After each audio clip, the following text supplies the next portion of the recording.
Final na ang pagkansila sa passport ni Attorney Harry Roque ayon sa Department of Justice o DOJ. Ito ang naging sagot ni Acting DOJ Secretary Frederick Vida sa dating presidential spokesperson na nagsabing magpa-file siya ng motion for consideration dahil mali umano ang desisyon ng Pasig City Regional Trial Court. Ayon kay Justice Acting Secretary Frederick Vida, agad na nilang ipatutupad ang kautusan kahit na maghahain pa ng motion si Roque sa desisyon ng korte. Target ng kagawaran na mapauwi ito sa bansa sa lalong madaling panahon.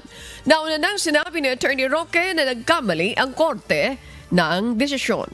Tayo bilang law enforcement agency, bilang law agency, bilang taga-usig, may mga pamamaraan din tayo para makuha natin yung jurisdiction over him. Sa tingin ko, mali po yung reasoning ng hukuman. Ang sabi niya, ako daw, miski hindi ako tumakas dahil sa pagsampa ng kaso sa akin,